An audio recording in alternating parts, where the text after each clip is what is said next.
ഞങ്ങളൊക്കെ ഒന്ന് വലിയൊരു വേദനയിലാണ്. നമ്മളെ ഈ കുടുംബത്തിൻ്റെ ഈ സാഹചര്യം. ഇത്രയും ദൂരെ 55-60 കിലോമീറ്റർ ദൂരത്തു നിന്നാണ് ഒലിൻ്റെ വീട്ടിലേക്ക് വന്നിട്ടുള്ളത്. മലപ്പുറം ജില്ലയിലെ പാങ്ങ് എന്ന് പറഞ്ഞ സ്ഥലത്ത് എത്തിയിട്ടുള്ളത്.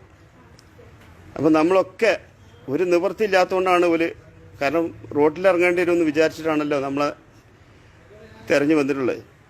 എന്തായാലും ഇവർക്ക് താമസിക്കാനൊക്കെ സൗകര്യം ഇപ്പം ഞാൻ ചെയ്യും, അതിലൊരു സംശയമില്ല. എല്ലാവരും പാടെ കൂടിയല്ലേ നമ്മളെ കുഞ്ഞു മക്കൾക്ക് ഒരു വീടായി കിട്ടിക്കോളും, അവർക്ക് പഠിക്കാനുള്ള സാഹചര്യം ഉണ്ടായിക്കോളും. നമ്മളൊക്കെ ഒന്ന് മനസ്സിലാക്കണമെന്ന് പടച്ചവനെ ഓർത്ത് ഞാൻ പറയുകയാണ്. ഇത്രയും ദയനീയാവസ്ഥയുള്ള ഒരു സാഹചര്യം ഞാൻ കണ്ടില്ല. പലതും നമ്മൾ വീഡിയോ വിടലുണ്ട്, പക്ഷെ വളരെ ദയനീയാവസ്ഥയാണ് നമ്മൾ ഇവിടുത്തെ ഈ കുടുംബത്തിൻ്റെ സാഹചര്യം കണ്ട്. ഈ താത്ത മറ്റുള്ള ജോലിക്ക് ആരാൻ്റെ വീട്ടിൽ ജോലിക്ക് പോയിട്ടാണ് അതിന് ഇവരെ ചിലവ് നടത്തിയത്. കാരണം ഇപ്പോൾ വാടക വീട്ടിൽ നിന്ന് ഇറക്കി വിട്ടാൽ ഇനി എങ്ങോട്ട് എവിടെ ജോലി ചെയ്യും, എങ്ങനെ കുട്ടികളെ പോറ്റും എന്നുള്ളൊരവസ്ഥയിലാണ്. എന്താ എല്ലാവരോടും പറയാനുള്ളത്? സഹായിക്കണം എന്നുള്ളൊരു അപേക്ഷ. ഭർത്താവിന് വയ്യാത്ത കാരണമാണ് ഞങ്ങളിങ്ങനെ ഇതിന് വന്നിട്ടുള്ളത്.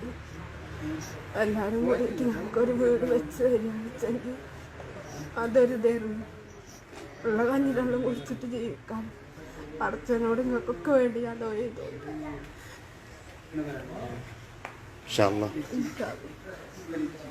അപ്പോൾ ഇനി ഞാൻ കൂടുതൽ പറയില്ല. ഇവരെ അക്കൗണ്ട് നമ്പർ ഇതിൽ നമ്മൾ ആഡ് ചെയ്യുന്നുണ്ട്. ഇൻഷാ അള്ളാ ഇങ്ങനൊരു ദയനീയാവസ്ഥയുള്ള കുടുംബമായതുകൊണ്ടാണ് നിങ്ങളുടെ മുന്നിൽ ഇവരെ കാണിച്ചു തന്നിട്ടുള്ളത്. അവരെ പോറ്റേണ്ടതും അവരെ സംരക്ഷണം കൊടുക്കേണ്ടതും നമ്മളെ കേരളത്തിലെ ഓരോ മനുഷ്യരും കടമയാണ്. ജാതി മതം രാഷ്ട്രീയം മറന്ന് നമ്മളെ ഈ കുടുംബത്തിന് ഒരു അന്ത്യം ഉറങ്ങാനൊരു വഴിയും കുഞ്ഞു മക്കൾക്ക് പഠിക്കാനുള്ള ഒരു സാഹചര്യവും ആ സഹോദരൻ്റെ കണ്ണ് ഓപ്പറേഷൻ ചെയ്ത് അതിനൊരു പരിഹാരം ഉണ്ടാക്കി കൊടുക്കാനും നമ്മളെല്ലാവരും കൂടി ശ്രമിക്കണമെന്ന് എൻ്റെ വിനീതമായിട്ട് പടച്ചമ്പുരാനെ ഓർത്ത് ഞാൻ അപേക്ഷിക്കുകയാണ്. ചാലിശ്ശേരിയുള്ള SBIൻ്റെ അക്കൗണ്ട് നമ്പറാണ് കൊടുത്തിട്ടുള്ളത്. ആ സഹോദരിൻ്റെ തൊഴിലുറപ്പിന് പോയിരുന്ന അക്കൗണ്ട് നമ്പറാണത്. ഇൻഷാ അള്ളാ നമ്മളാലെ കഴിയുന്ന എല്ലാവരും ബുദ്ധിമുട്ടിലും എല്ലാവരും പ്രശ്നത്തിലാണെന്ന് അറിയാം. പക്ഷേ ഏറ്റവും അർഹതപ്പെട്ട അവകാശം നമ്മൾ ഈ പ്രാവശ്യം പെരുന്നാൾക്ക് എടുക്കാൻ വെച്ച ഡ്രസ്സൊക്കെ ഒന്ന് ഒഴിവാക്കിയിട്ട് ഇത്രയും കുടുംബങ്ങൾക്ക് നമ്മളത് സഹായിച്ചു കഴിഞ്ഞാൽ ഇതിലും മേലെ ജീവിതത്തിൽ വേറെ ഒരു നന്മ ഉണ്ടാവില്ല. കാരണം